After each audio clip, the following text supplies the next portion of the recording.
Capriles aseguró que Nicolás Maduro mintió en relación a la gravedad del estado de salud del fallecido mandatario Hugo Chávez. Veamos. La verdad sobre el estado de salud del presidente Hugo Chávez antes de su muerte sigue generando controversia en Venezuela. Esta vez la polémica ha sido generada por el mandatario Rafael Correa. El presidente ecuatoriano afirmó que Fidel Castro le confesó que Chávez tenía pocos meses de vida y que tenían que prepararse para el golpe emocional que significaría su muerte.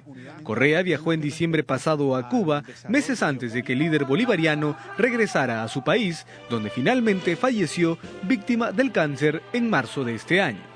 El líder de la oposición, Enrique Capriles, de inmediato ha dicho que estas declaraciones confirman que Nicolás Maduro mintió en torno a la supuesta recuperación del entonces presidente de Venezuela. Lamentablemente, digo lamentablemente para los venezolanos, porque eso lo que hace es, imagínense alguien que es capaz de mentir con la salud, algo tan sagrado como es la salud, como era además el tema de la salud del presidente Chávez. ¿De qué no será capaz de mentir? En todo mienten. Para Capriles, el chavismo ocultó siempre la verdad y engañó al pueblo venezolano, dándoles esperanza sobre el estado de salud del presidente Chávez.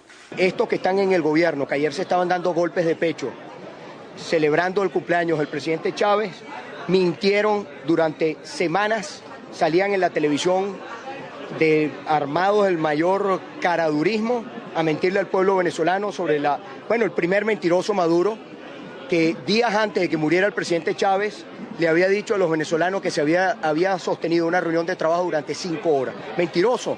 El presidente de Ecuador también dijo en la entrevista que cuando visitó a Chávez en Cuba lo vio muy bien y con buen semblante. Sin embargo, fue después de una reunión con los Castro que le revelaron la gravedad de la situación. Agregó que se tuvo que guardar absoluta discreción sobre el asunto y que por ello no había hecho antes comentarios al respecto. Muy bien, eso es lo que se estaba comentando, ¿no? Que el presidente Hugo Chávez no murió en la fecha que habían dicho por las autoridades, sino que fue semanas antes y que habían tratado de ocultar. Bueno, eso finalmente, no sé, va a ser un poco difícil saber, no creo que lo reconozcan en todo caso, ¿no? En todo caso no hay, el tema de la fecha creo que está zanjado, el punto es que en el mejor de los casos se ocultó la información sobre el verdadero estado de salud de Chávez y en el peor se mintió, o sea, claro. Lo que es cierto que lo que ha dicho Correa sugiere que lo que decía el gobierno no era cierto, porque pocas semanas antes de su muerte, Maduro dice haber tenido una reunión de trabajo de varias horas con Chávez. Si Chávez estaba tan mal y estaba desahuciado, que es lo que dice Correa meses antes de que finalmente falleciera, pues ¿cómo podía sostener reuniones de trabajo tan prolongadas? Sobre todo cuando tenía una cánula traqueal que aparentemente le impedía hablar. Entonces, pues sí, es sugerente lo dicho por Correa, en el sentido de que no coincide con lo que ha afirmado el gobierno de Venezuela durante todo este tiempo. Claro, se habla de manipulación y un tema también que ha salido este fin de semana ha sido el diplomático Guillermo Cochés, es embajador ante la OEA, que ha presentado, según él, lo que sería la partida de nacimiento de Nicolás Maduro, que no habría nacido en Venezuela, sino en Cúcuta, norte de Santander, en Colombia, en 1961 y no en 1962, como se decía, en Caracas, lo que saldría pues que tendría doble nacionalidad y no cumpliría pues con los requisitos para poder ser presidente de Venezuela. Pasaría como acá, que tiene que ser peruano de nacimiento y no por adopción de la nacionalidad. Todavía no se ha hablado si se trata o no de un documento auténtico. Ya Nicolás Maduro lo ha calificado de demente a Guillermo Cochés por lo presentado este fin de semana. Tengo entendido que él es un personaje controversial que es claramente opositor al gobierno venezolano. En todo caso, querría escuchar las aclaraciones del gobierno de Venezuela, pero yo no daría por hecho que el documento que él ha producido sea auténtico. Pero mucho se ha hablado del tema del nacimiento de Nicolás Maduro. O sea, ha habido declaraciones, la madre es colombiana. Él también sería colombiano por la madre, ¿no? Bueno, pero si no lo registraron como tal, pues no tiene la nacionalidad colombiana, ¿no? Pero se ha hablado del tema, ¿no? ¿Qué se ha podido comentar? ¿Eso podría afectar o no? ¿Qué dice el gobierno de Nicolás Maduro? Yo tengo serias dudas de que algo así pueda ser demostrado, suponiendo que sea cierto, cosa que no me queda en lo absoluto clara. Muy bien, vamos a cambiar de tema y nos vamos a Cuba. La familia Barrios, conformada en su totalidad por artistas autodidactas, rindieron homenaje a Hugo Chávez. Actualmente trabajan en la imagen del líder bolivariano, la cual se exhibirá en el Museo de Cera de ese país. Aún después de su muerte, Hugo Chávez sigue suscitando la admiración de sus seguidores y no precisamente de los venezolanos. Hecha por una familia autodidacta de artistas cubanos, esta estatua, que pronto se dará a conocer en el Museo de Cera de Cuba, es una forma de rendirle homenaje al exmandatario de Venezuela. Tenía buenos vínculos con Cuba, quería mucho al pueblo cubano y creo que cada persona debería identificarse con él. Por las cosas que él cree, en las cosas que él creyó, en las cosas que él hizo. Creo que, como él te decía, es difícil que surja otro.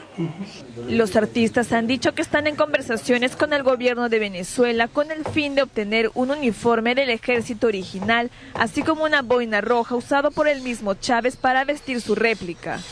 Tras su muerte, Chávez trajo un torrente de emoción en Venezuela, especialmente entre sus millones de seguidores, los cuales lo veían casi como una figura religiosa.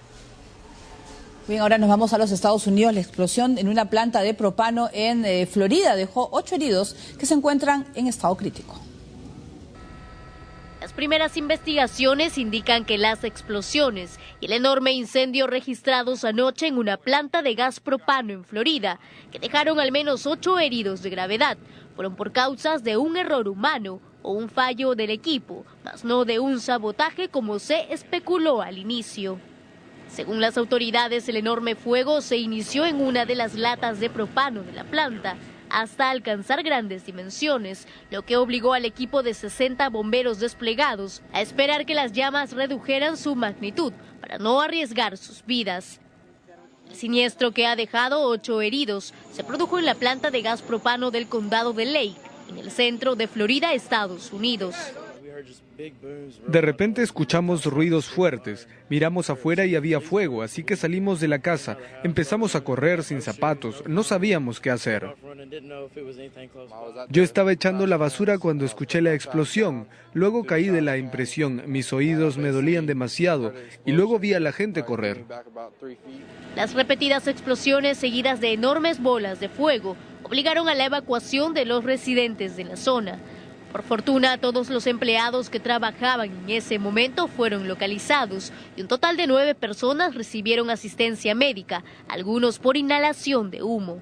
Se sabe que el siniestro pudo haber sido mucho peor si 3 grandes tanques que contenían 40.000 kilos de propano, ubicados en las instalaciones de Reno, llegaban a explotar. La Administración de Salud y Seguridad Ocupacional ya se encuentra investigando este hecho registrado en una planta construida en el 2004 y que emplea a cerca de medio centenar de personas. Al hacer nuestra primera pausa, vamos a regresar con más información. Entre ellas, luego de 3 años se han reanudado las conversaciones entre Israel y Palestina. También vamos a volver con la primera entrevista que ha dado el Papa Francisco a la televisión brasilera, donde habla de todo. Volvemos.